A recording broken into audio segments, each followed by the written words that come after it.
Hello everybody, I'm Mr. Wollas and this is going to be a complete guide on how to fix for good TMJ. And this is important because 1 out of 15 people deals with this nasty ass condition. And the reason why I'm saying that it's nasty, it's because it is estimated that in the course of your lifetime you are most definitely going to spend anywhere in between $5,000 to $10,000 to fix this shit. And if you are dealing with severe cases, this could actually go upwards to $40,000 and sometimes even more depending on where you go in the surgeon that you choose.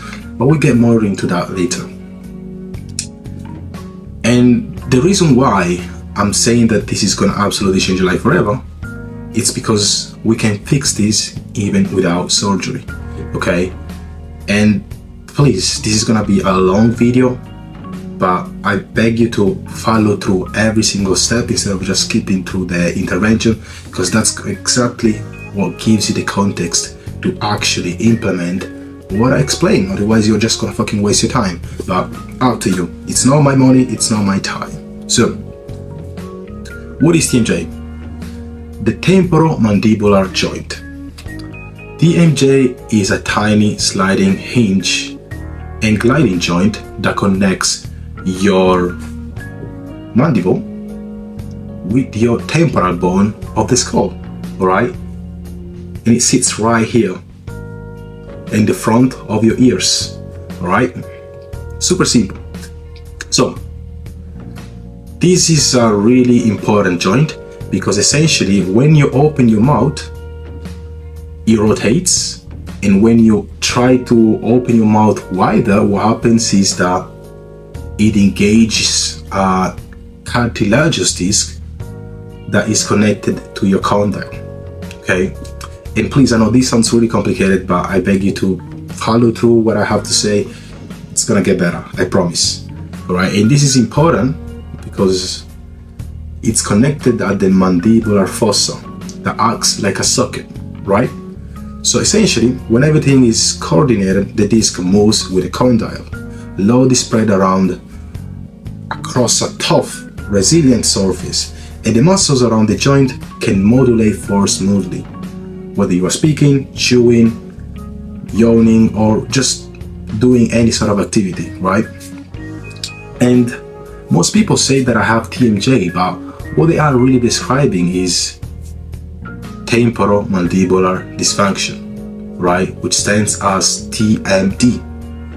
TMD, which is an umbrella term for problems involving the joint itself, the disc, the chewing muscles, and the surrounding pain system, right? It's not just about the joint, it's the whole compartment, the whole system that is involved in this masticatory function, talking, yawning, bracing, right?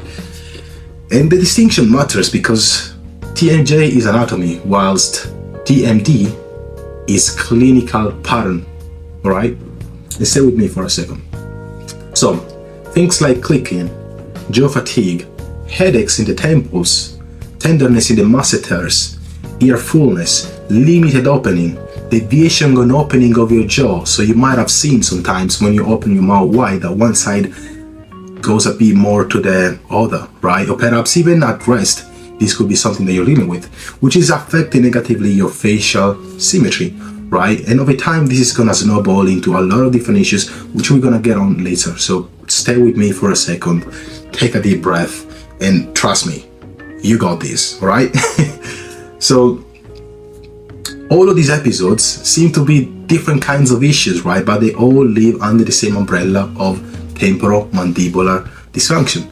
And that's precisely why it is so damn common. So let's get one thing straight. Temporomandibular dysfunction almost never has a single cause, right? And the most helpful way to look at this is an interaction between tissue capacity, cumulative load, and the nervous system protective output, right? And that's because the jaw is one of the most heavily used joints in the body, right? You chew thousands of times every single day, you talk for hours, you swallow constantly, and you often recruit the jaw as a bracing strategy, under stress without even realizing it.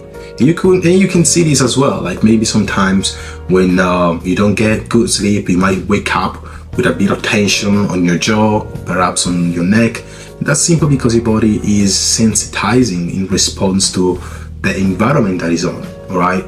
And essentially, if the load exceeds the capacity that the system can operate to, then it adapts by tightening, altering movement, and sometimes, like I just said, sensitizing that compartment. And as the sensitization happens, over time this creates a loop where people recognize this as TMJ, right?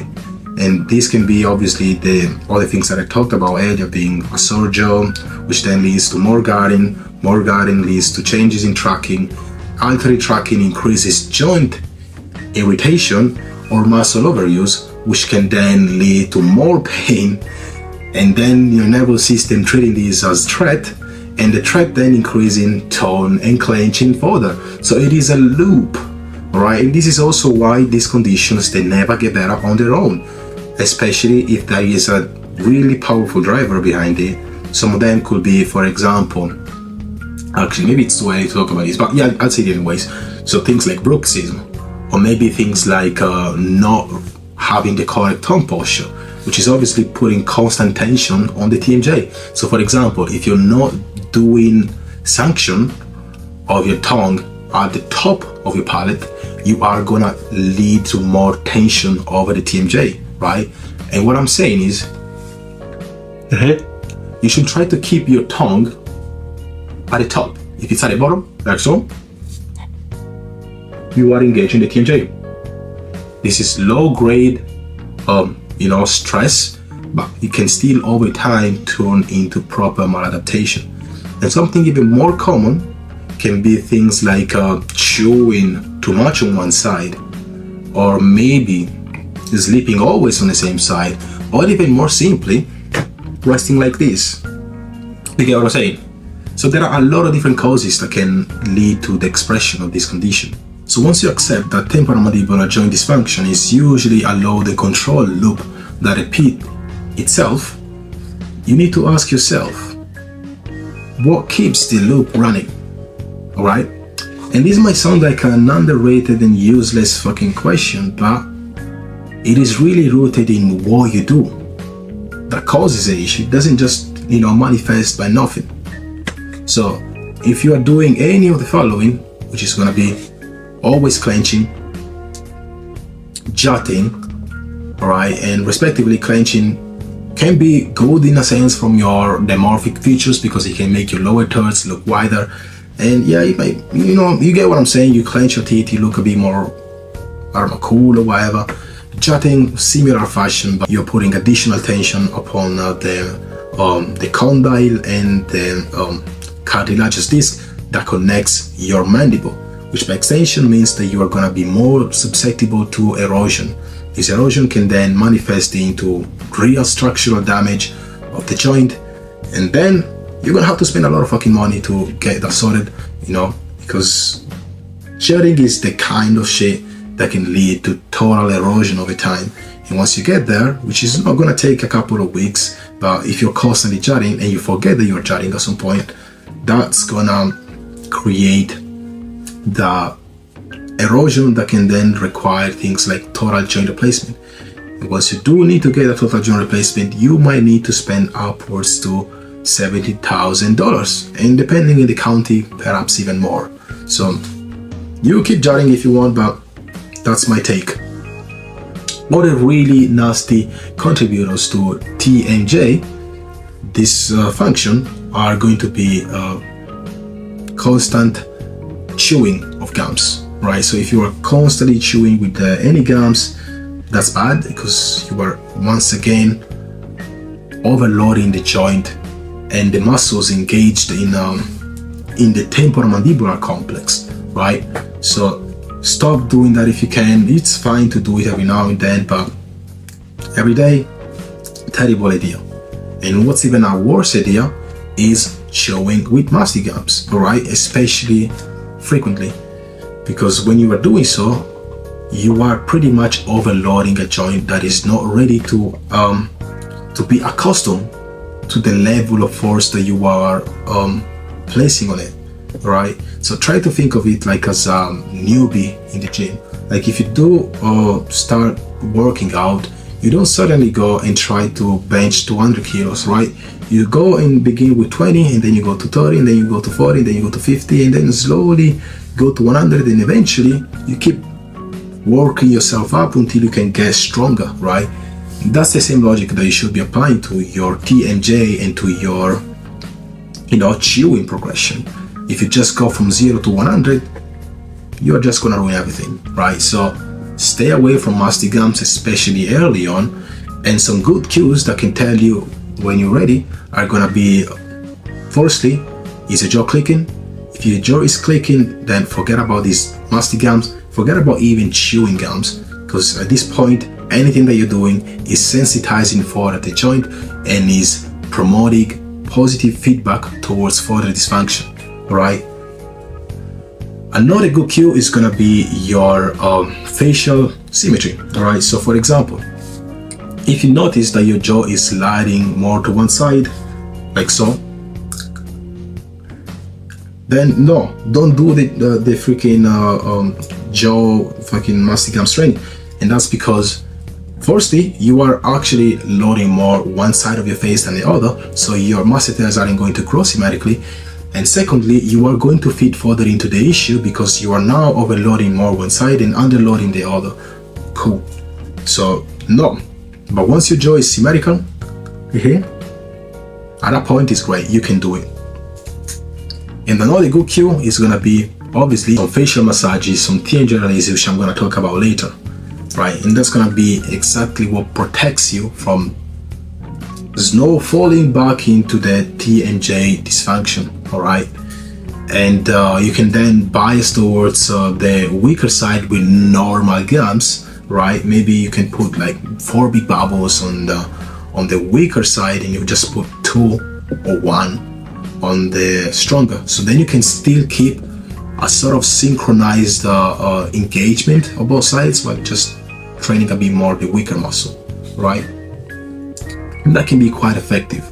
But I would say, until you do reach the point where your face is decently balanced, this is a terrible idea because you are just gonna make things worse.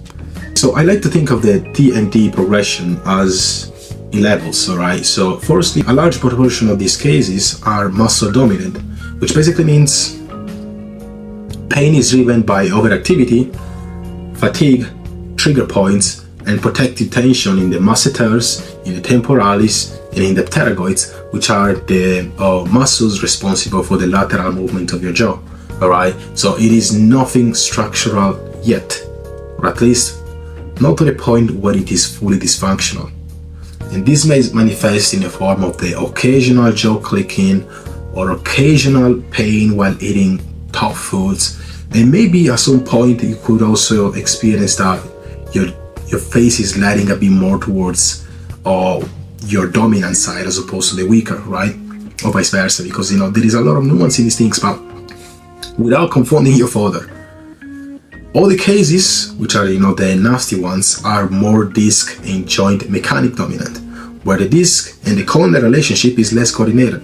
And to give you a refresh, the disc and condyle are exactly what allow you to open your jaw fully, right? So initially, like I said earlier, when you're opening your mouth, the TMJ rotates. And when you're opening your mouth fully, what comes into play is that your jaw goes forward. And with it, the interaction in between the cartilaginous disc and the condyle takes place in the mandibular fossa, right? So when you lose coordination, it means that this process is not occurring as smoothly, which by extension can then ripple into jaw locking at the very fucking worst case, but more commonly things like constant jaw clicking on one side, and when it gets even worse on both, because yes, this is a progressive condition, it always gets worse unless you do something about it. And it can manifest also into the form of like really bad jaw pain while chewing, and while even talking at times, you know. So it can be quite severe, and if you catch this shit early enough, you are able to fully reverse it, right, through treatment, like, you know, the exercises that I'm going to talk about later, as well as consuming some supplements and making sure that you are being consistent with the protocol. But if you go past the point of failure where the disc that should connect your condyle with your temporal bone and pretty much your wall jaw is not longer able to function due to excessive erosion, then yes, at that point you fucked, and you need to go and get TMJ replacement, alright, which is a really fucking expensive surgery. It goes upwards to $70,000, sometimes even more depending on the county. So yeah, don't get there, man. Like, just watch the video, you might save up $70,000, alright, cool.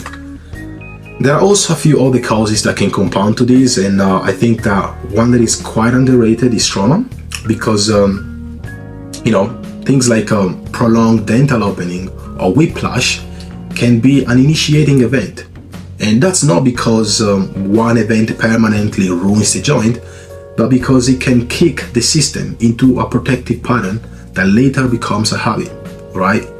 So it is really important to take this into consideration, because habits are exactly what shape your TMJ, right?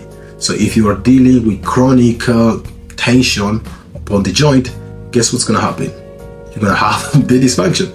So it is about taking into consideration a lot of different aspects, and then asking yourself, okay, now that I know that I have temporomandibular dysfunction and that this is a load and control loop, you should need to ask yourself, okay, so what keeps the loop running, right? And like I said, one of the biggest culprits can be your habits, right? Which, you know, sounds super boring, but you know, this is exactly what's perpetuating the issue that makes your face asymmetrical, that gives you jaw pain, and that might potentially risk you to pay upwards to $70,000 in your lifetime. And although this is gonna be quite rare, anywhere in between 25 to the 50 percentile of the population will spend in between $2,000 to $5,000 in temporomandibular joint treatments during their lifetime. So this could save you a lot of money. So try to take notes and try to actually fucking listen. All right, cool. So once you accept that temporomandibular dysfunction is usually a load and control loop that repeats into itself, the next question should become, okay, what does keep this loop alive, right? And the biggest culprits are the usual ones, you know, constant jaw clenching, all right? If you are always trying to clench your teeth to look like a mugger, or like to just look a bit more dimorphic and make your lower teeth look bigger, you are doing yourself a disservice, because you are constantly putting tension on your masseters, on the medial pterygoids, and yanking the TMJ out of where it should be, alright? Another one that is arguably even worse, actually not arguably, it's actually way worse, is jutting, because now you are actually sliding out the disc and you are eroding its ability to function properly, alright? So then you're gonna actually end up risking things like total joint erosion, which, for who's unaware of it, can cost upwards to $70,000. And I don't even know if I actually said this already, but yeah, it can be quite of a expensive procedure. And depending on the county, it can be even more expensive.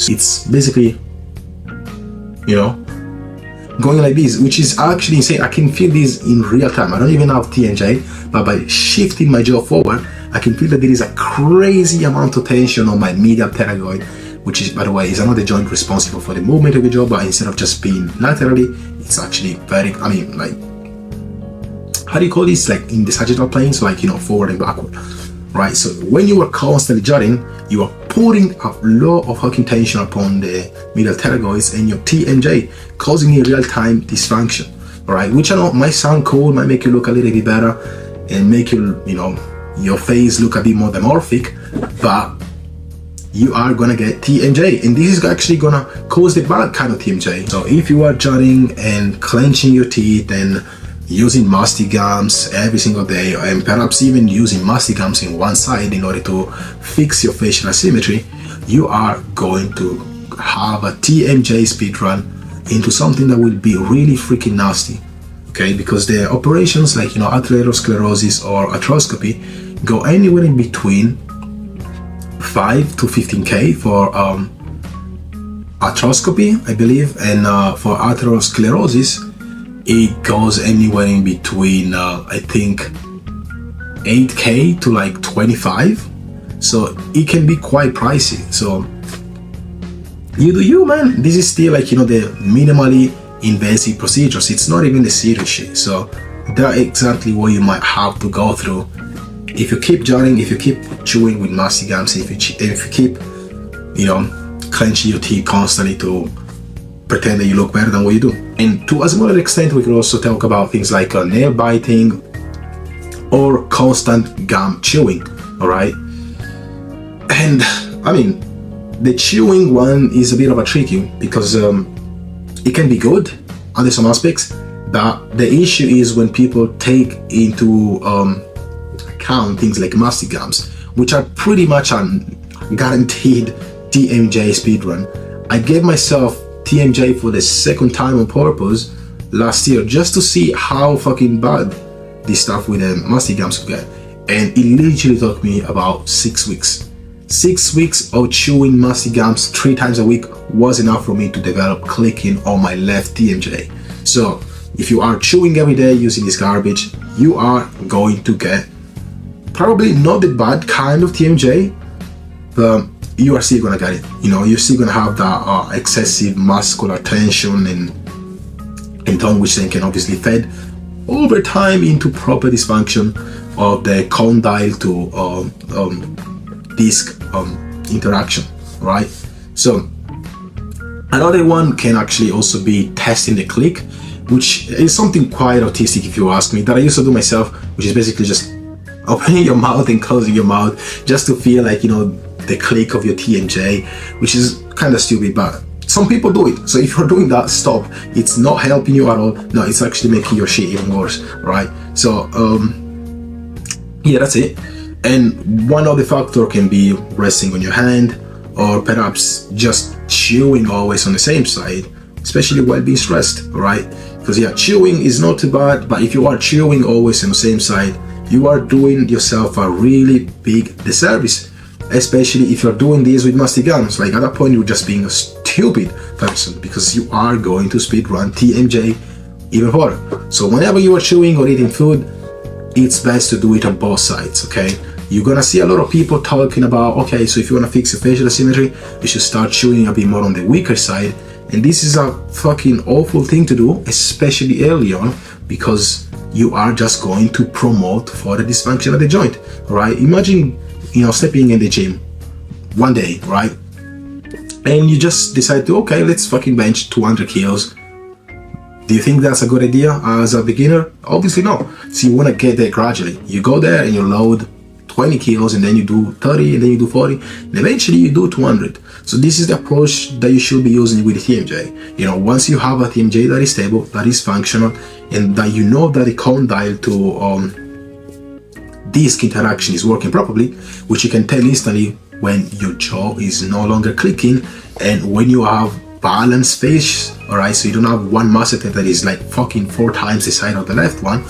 Then at that point you can actually be like, okay, well, let's do some side biasing, because even though I can still see some imbalances, if I now start to chew a little bit more on the left side, for example, we are going to fix the issue, right? So that's how you should be looking at this stuff. You shouldn't just be black or white. You should be asking yourself constant questions, right? And yeah, I opened a really long bracket here, so let's go back on track. Some other factors that are going to promote further TMJ dysfunction are gonna be things like training. Okay, so if you are lifting heavy weights, right, what happens is that usually your jaw is gonna get clenched, right? You're not gonna mew while keeping a straight face and doing nothing, while, you know, bench pressing 200 kilos or deadlifting 200 kilos. So like, you are gonna, you get what I'm saying? So that's why this is feeding further into the issue. When you are clenching, when you are engaging the, you know, the SCM, the platysma, and you are promoting further issues, especially when you are combining this with forward posture, which is super common when lifting weights. You know, lateral raises, bicep curls, like any exercise that you do in the gym pushes your head forward pretty much. So terrible thing, because now that you are holding more tension on your neck, you are now going to express even more tension due to the clicking. I mean, not to the clicking, but like due to the clenching. And guess what's going to happen? Now you are pretty much recreating the same patterns that make the mechanical load feel more threatening and therefore more painful. And you know, another thing that can further fall into this is sleeping. Okay, so for example, but you know, sounds crazy, right? But if you're not sleeping 8 hours a day, or at least 7 hours, or getting like, you know, a full deep sleep cycle, you are gonna be firstly more likely to hold baseline muscle tone, right? Which means that you are gonna have more tension, more fatigue, you're gonna feel more sore, you're gonna be more aroused, and this is also gonna lower pain threshold, okay? Which are the same exact cues that I was talking about, which are gonna tell your body that, oh, what the fuck, this is painful, I don't wanna use my left side, it's painful, let's just use the right side. But then since you're no longer using the left side, you're going to cause atrophy, you're going to cause the TMJ to keep yanking out because there is nothing to brace it while the other side is working, right? So that's why getting your sleep is going to also be important in this. And one other big factor that a lot of people don't take into account is side sleeping. So if you're always sleeping on the same side, you're going to be way more likely to have gravity doing the dirty work than shifting a bit more force and weight upon the side that you're sleeping on. Because I think about this, your fucking head is really heavy. I don't recall exactly the numbers, but I'm pretty sure that a human head weighs like, what, 8 kilos, maybe 10, like it's actually really heavy. So imagine having all of this weight being on, actually I think it's 15, but anyways, imagine having all of this weight pressing against you 8 hours a day for years. Like, you know, it's crazy. Obviously the TMJ is not gonna like it, so you should try to sleep on your back as much as you can. All right, and we're gonna talk about other interventions and like proper ways to address the habits a bit later, but you know, but just ticking these boxes and making sure that you're stopping all of these stupid things that you are doing, you are gonna see already massive improvements in your TMJ dysfunction. Okay, but a second category that people often miss on is the broader upper chain. Okay, because you know, a lot of people, you know, like I say, that believe in the beginning, because I pretty much like recorded this video like 10 times, think about TMJ as what do you call it, a monodimensional problem, right? But in reality, it is a three-dimensional problem, and as such it requires a three-dimensional solution. So you just doing the, you know, the jaw exercises or just the facial massages, it's not gonna cut it if there is a deeper layer of you know, looping. And I hinted to it when I was talking about your neck pushing forward, you engaging the SCMs and stuff. But yeah, basically things like, you know, your neck flexors, your suboccipital, the sternocleidomastoid, and the whole cervical system influence mandibular position and how much guarding the brain thinks you need to protect the airway and the head.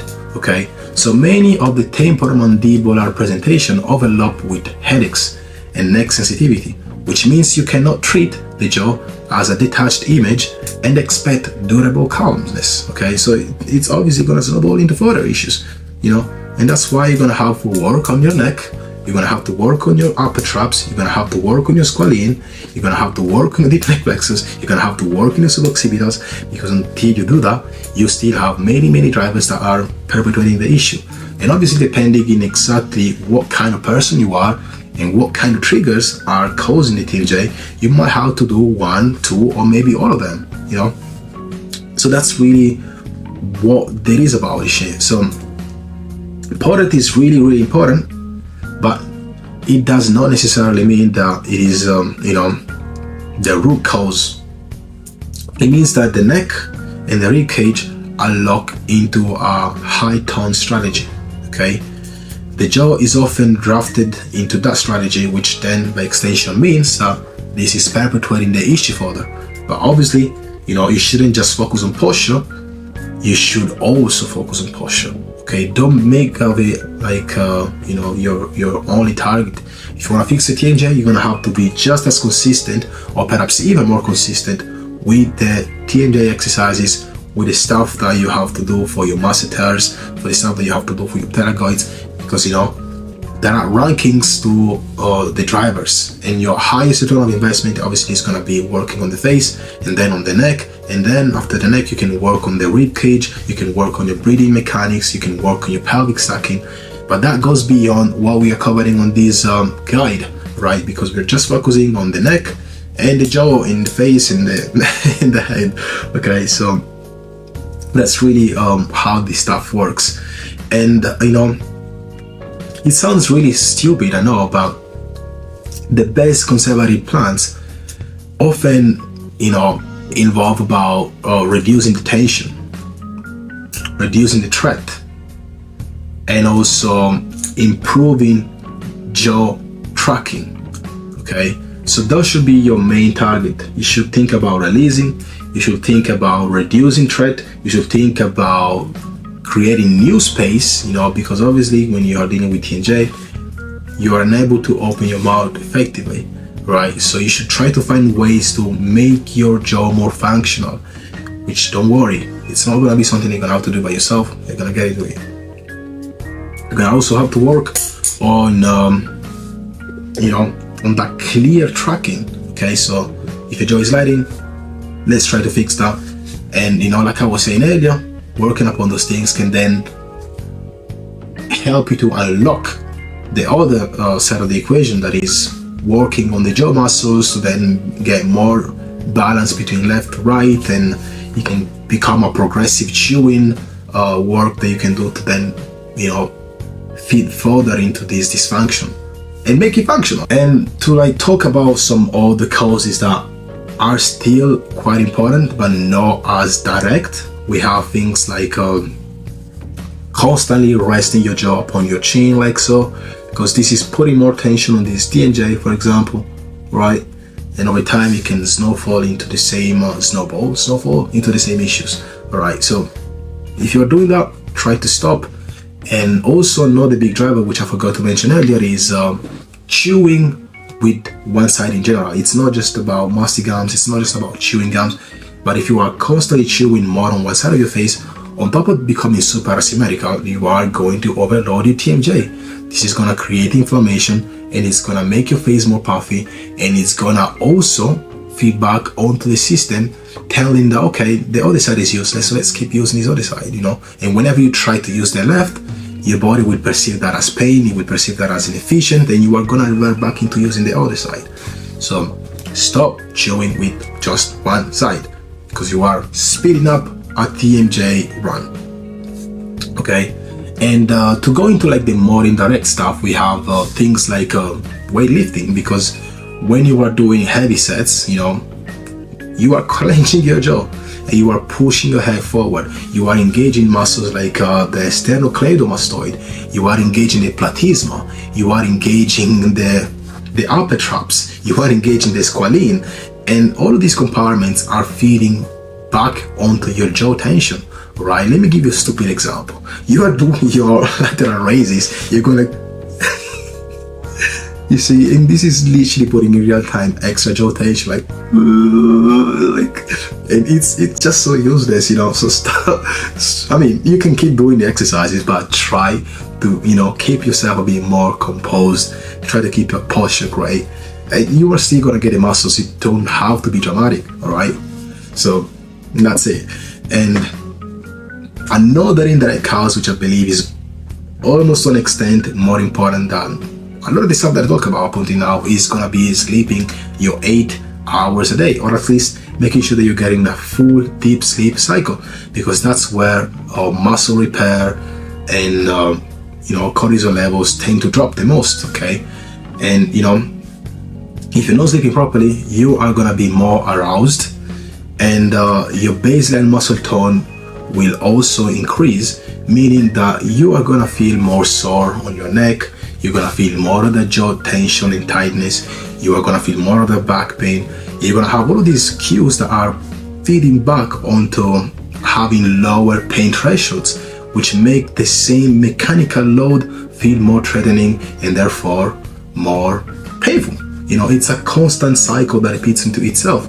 So if you do get more sleep, you're gonna be less likely to hold that extra tension from the gym session, which is perpetuating further into that, jaw tension, right? Actually, should have said neck tension and then jaw tension, but you get what I'm saying. So this can be quite helpful, but to take this a step further, in the missing link that most people don't get, which I just hinted through, the gym exercises, is the upper chain, because jaw mechanics are not existing in isolation, because we got the neck compartment that is affecting this wall process as well. And that basically means that if you want to treat the jaw, you also need to treat what's below the jaw, right? So you cannot treat a detached hinge and expect a durable and calm result. And the reason why I'm saying this is because a lot of people are talking about TMJ, a lot of people are making videos about it, a lot of people are showing the exercises, but a lot of people are actually showing the exercise that you actually need to do, right? Because you can do as many midline openers and freaking lateral isometrics as you want, but if you're holding a lot of tension on your neck, on your traps, and your rib cage is not stacking properly, you are going to basically be stuck on the same loop that will anyway still lead to the TMJ forming again at some point later on.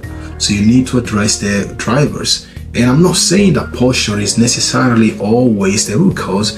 It means that the neck and the rib cage are locked into a high tone strategy, which means that the jaw is often drafted into that strategy, which is then extenuating for the issue into the same very loop that I explained earlier, by your body just holding too much tension, and then that tension turning into a brace, and then a brace turning into pain, and like blah blah blah. You see? So that's why you should try to be mindful of your posture.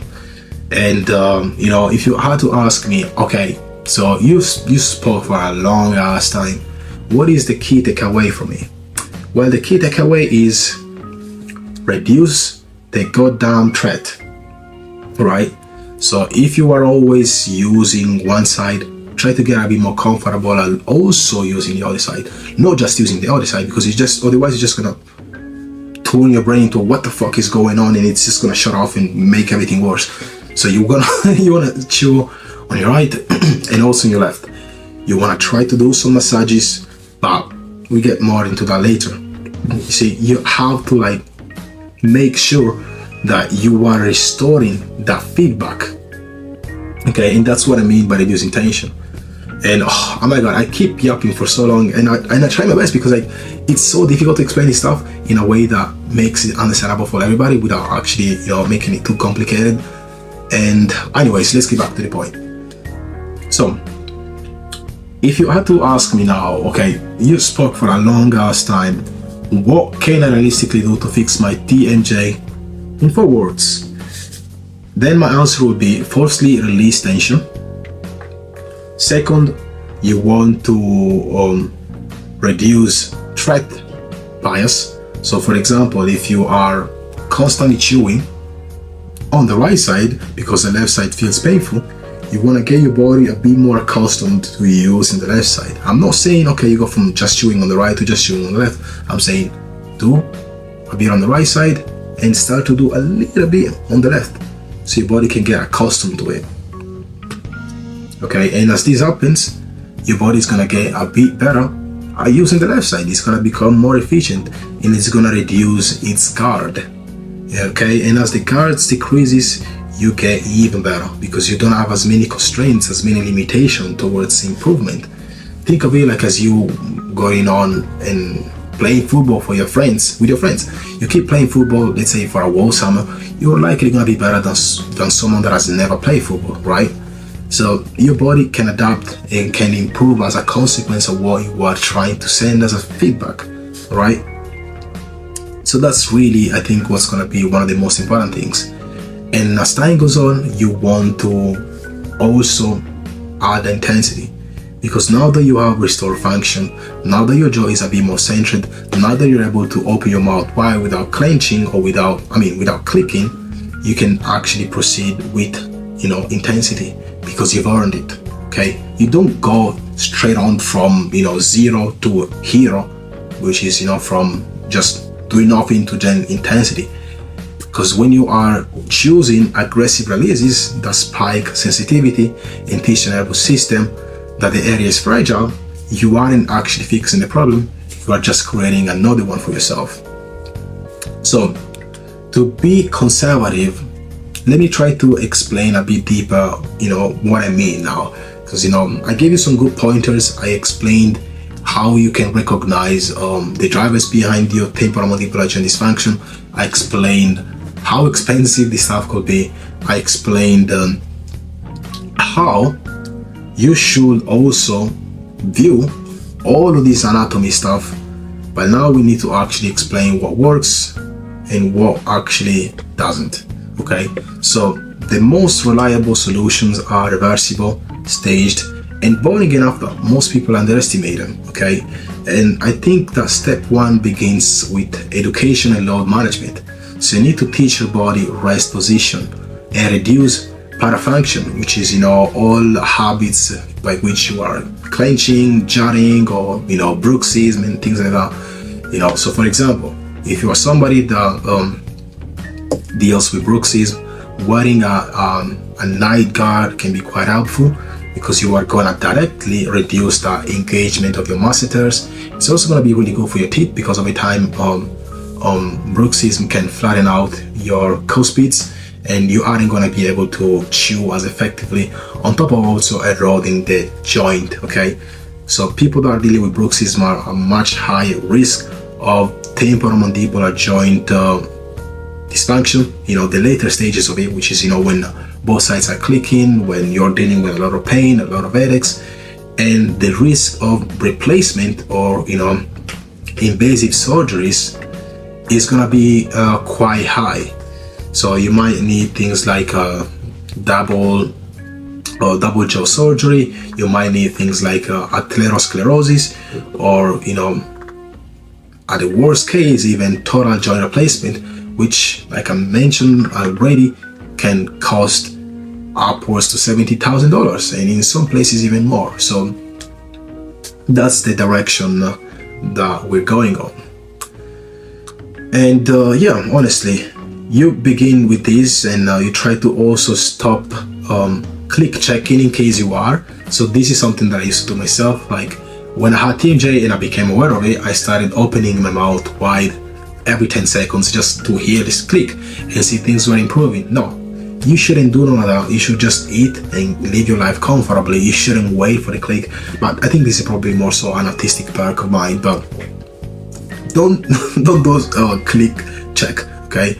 And another important thing is gonna be actually, removing the obvious daily irritants. So, if you are constantly chewing with the gums, if you are using mastic gums, if you are constantly bending your head, if you're constantly resting with your hand on your chin, if you're constantly sleeping on your sides, if you are constantly doing all these stupid things that are enforcing the issue, stop doing those stupid things because they are making everything worse. And even if you are trying to do the exercises to release the tension, even if you are trying to do all the good things that you should be doing to improve, you are going to be held back by all the things that you shouldn't do. Okay? And if you do this alone, even before we get into all the cool shit, you are going to cut a large portion of the symptoms because you are removing the fuel that is keeping them alive. Try to think of it like as a fire. The moment where you are placing something on top of it and cutting off the oxygen, the fire dies. So this is how you should be seeing TMJ dysfunction. And for a lot of people, especially who are dealing with jaw pain and no bilateral clicking to any extent, it's really all about following this stuff. Okay, and this is gonna save you already a lot of money, because if you go to a TMJ specialist for therapy, you might end up spending upwards of £250 per session, or like dollar-wise, I think it's like 330. I don't know exactly, but it's really expensive. Okay, so £330 per session, and you aren't gonna actually fix anything. They are just gonna give you the fucking jaw exercises, and they aren't gonna take into account, the wall chain, like things like your neck, or perhaps in case the issue is running deeper on the rib cage or the pelvis. So you aren't actually gonna fix anything. They are just gonna milk the shit out of you. They're gonna give you an exercise that is gonna make you feel a little bit better, but guess what's gonna happen?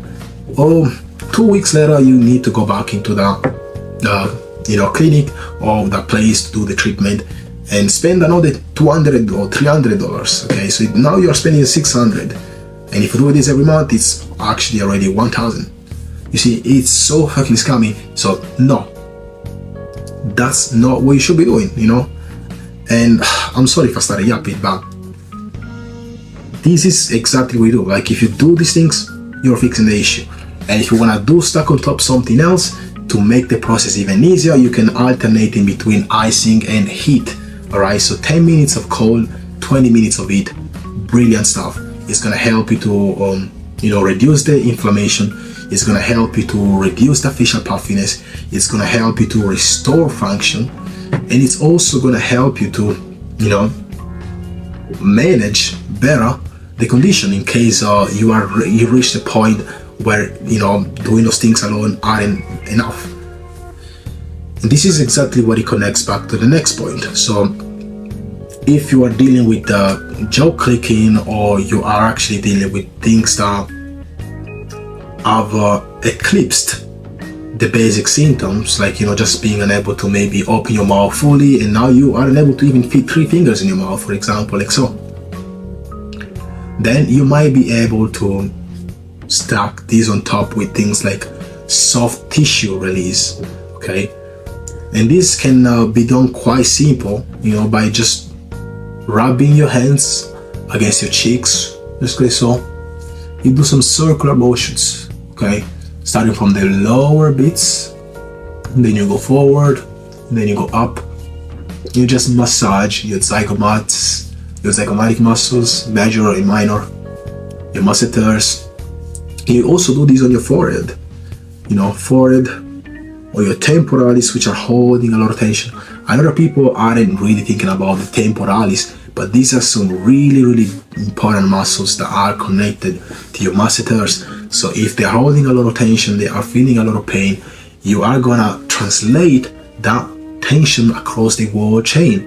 So doing these massages, here, and also here, widening this up, it's gonna make a huge difference. Okay, especially if you are at a point by which you're actually proceeding with the intensity. So if you're chewing with gums at a point, this should be part of your daily routine, pre and post session, to make sure that you aren't holding too much tension. But we'll get to it later, hopefully. So something else that you can do is actually going to be some TMJ releases and muscle releases, right?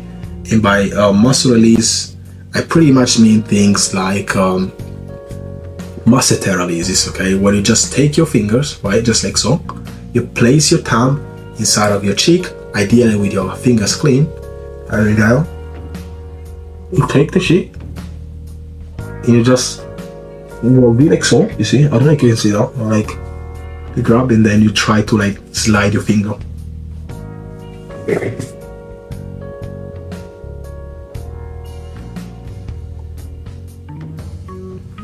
And to give you a bit more context, you are going halfway. You don't go all the way deep to the cheek. You just go here, and go over here. You see? And then you go all the way down to your ear, and you just slide.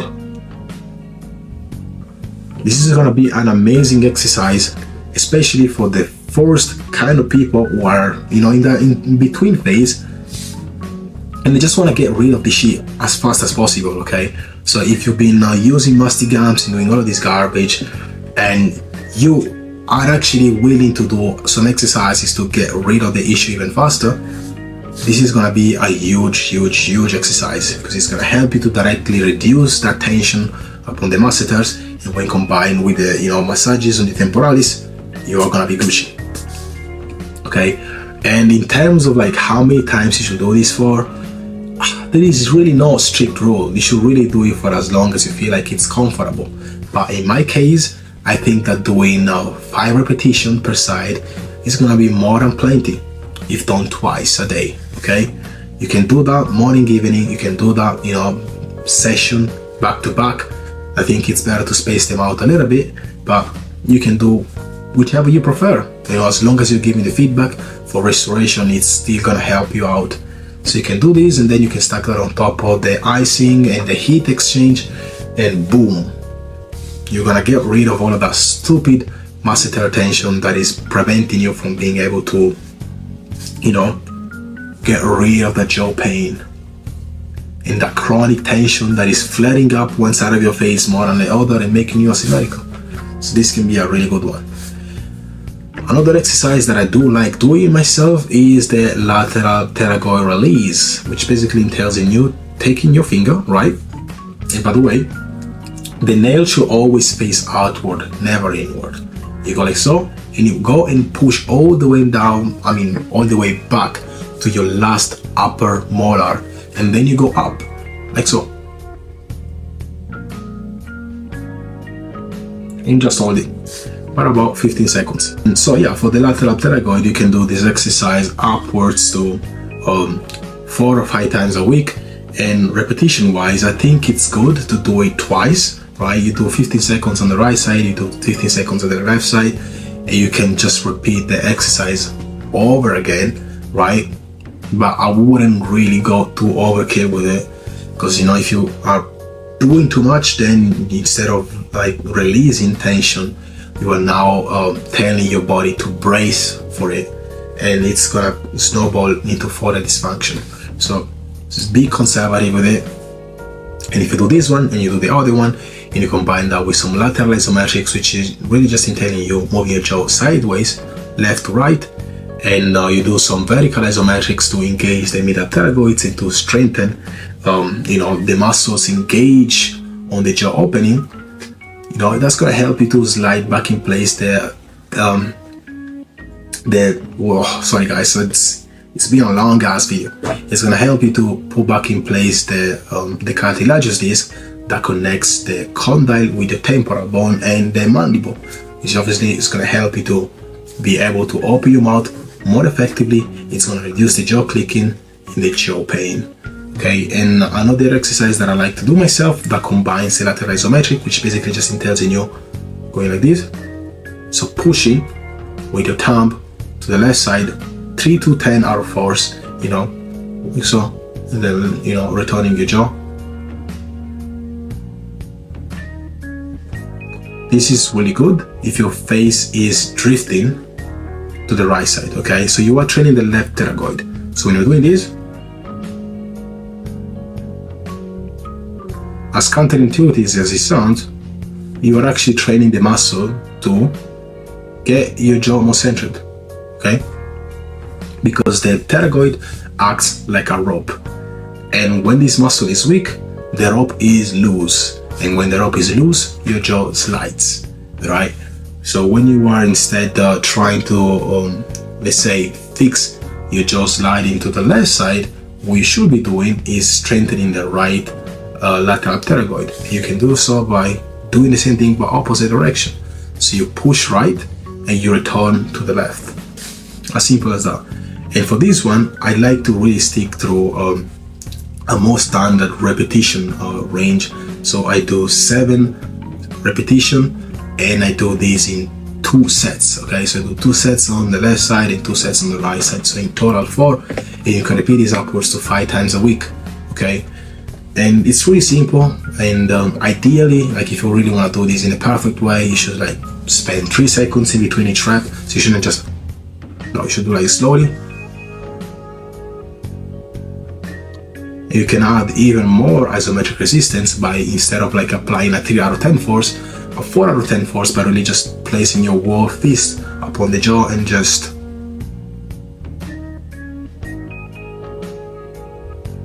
and what matters as well is the angle. You shouldn't go too far below, just, you know, like this.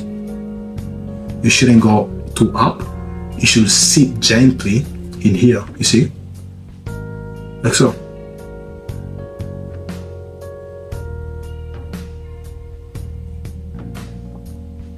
And I'm doing the exercise in the shitty way because I can't be fucked to, like, you know, spend too much time on doing it. But you get what I'm saying. You see, you do it slowly. See, hello.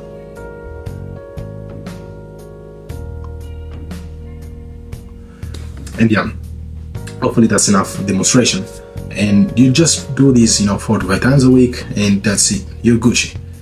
The medial pterygoid exercise instead is just placing your thumb in below your chin and open and close.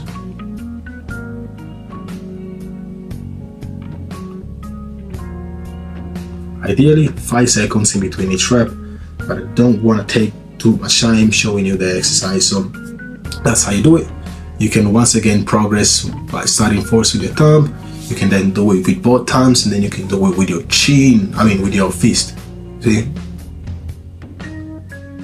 And ideally you should keep your tongue at the top of your mouth, but in my case I have a tongue twist, not a tongue tie, is that how you call it? Yeah, so for me it has a diminishing return of investment because my range of motion is so limited that when I do try to keep my tongue at the roof of my mouth, I am unable to actually engage effectively the medial pterygoids. And that's why I think that, especially if you're dealing with a tongue tie, which is essentially when you're, I don't know how they call it in English, but like we say frenolo, but it's this bit here is sticking, to your tongue instead of like, being attached at the very base of it. If it's close to, like, I don't know how to explain it, you just Google it, alright? But if you have this shit, you can just do it without keeping your tongue at the roof of your mouth. Cool. And yeah, you just do these exercises, you alternate in between them, you do the facial massages, and that's really all that you need to do for the TMJ, right?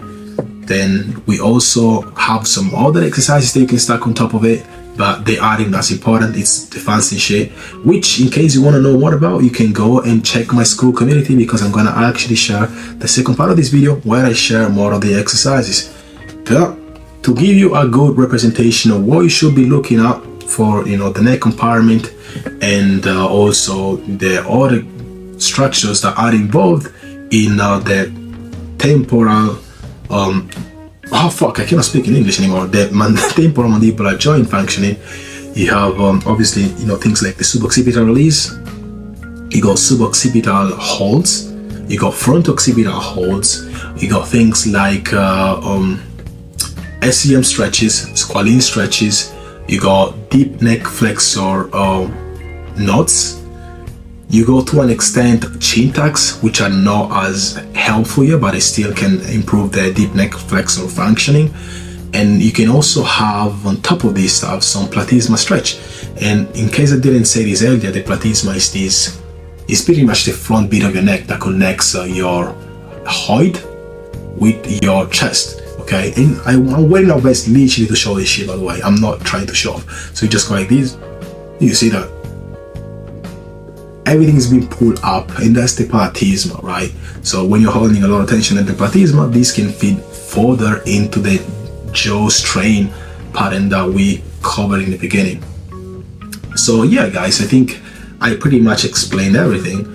And to give you a bit more context even, so you don't feel too lost in how to go with things, even though you shouldn't, because I told you already so much, you should be dividing your approach in phases. Like I said, it's not everything at the same time. You should focus on releasing and getting your body a bit more comfortable. We're using the weaker side. You should try to create more space. You should try to restore function, and then you should try to strengthen.